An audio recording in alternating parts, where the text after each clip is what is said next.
Hi மக்களே, எல்லாரும் என்ன பண்ணுறீங்க? மதிய சாப்பாடு சாப்பிட்டாச்சா? ஒரு கல்யாண வீட்டுக்கு போயிருந்தேன் நான்.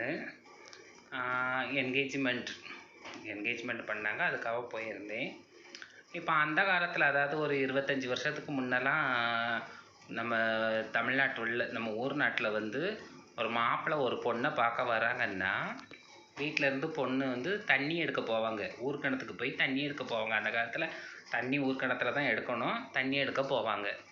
அப்போ போகும்போது அப்படியே பொண்ணு நெருங்க இப்படியே குனிஞ்ச தலை நிமிராமல் இப்படியே போவாப்புல. ஏன்னா மாப்பிள்ளை வீட்டுக்காரங்க வந்திருக்காங்களாம், பாத்திரப்படம் அதுக்கு குனிஞ்ச தலை இப்படி நிமிராமே போவாவ தண்ணி எடுக்க.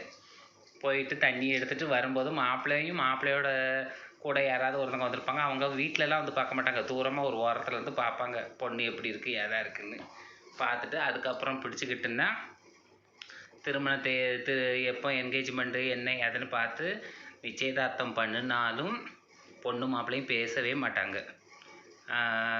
அது பேசிக்கிட்டே மாட்டாங்க. பொண்ணு மாப்பிள்ளையும் எப்போவுமே பேசிக்கிட்டே மாட்டாங்க. அதே மாதிரி கல்யாணம் முடிக்கும்போது என்ன செய்வாங்கன்னா, தாலி கட்டும்போது பொண்ணு இப்படியே உட்காந்துருப்பா, நிமிர்ந்து கூட பார்க்க மாட்டாங்க. ஏன்னா அந்த காலத்தில் அப்படி ஒரு வெக்கப்பட்டு அப்படி இருந்தாங்க. இன்றைக்கி நான் கல்யாண வீட்டுக்கு நிச்சயதார்த்தத்துக்கு போயிருந்தா பொண்ணு மாப்பிள்ளையும் சோடி போட்டால் கொள்ள காணம் எடுத்திருக்காவ.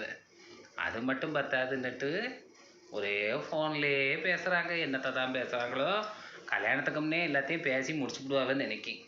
அதுக்கப்புறம் கல்யாணம் முடிச்ச பிறகு எங்கே இருந்து பேச? கல்யாணத்துக்கு முன்னே எல்லாத்தையும் பேசி முடிச்சிருந்தது ஃபோனில். அப்புறம் கல்யாணம் முடித்த பிறகு ஆளுக்கு ஒரு ஃபோனை கையில் தூக்கிக்கிட்டு அங்கே தூர போய் உட்காந்து செல்லை நோண்டிக்கிட்டு கேமை பார்க்கணும், இல்லாட்டா வீவர்ஸை பார்க்கணும். இதுதான் நடக்குமே தவிர மரபு ஒன்றும் பேசுறதுக்கு ஒன்றும் இல்லை. இதுதான் இப்போ உள்ள கல்யாணமாக தருது. என்ன பண்ணுறது, காலங்கள் மாறிவிட்டன. பிடிச்சிருந்தா லைக் கொடுங்க, கமெண்ட் பண்ணுங்கள். ஓகே, பாய்.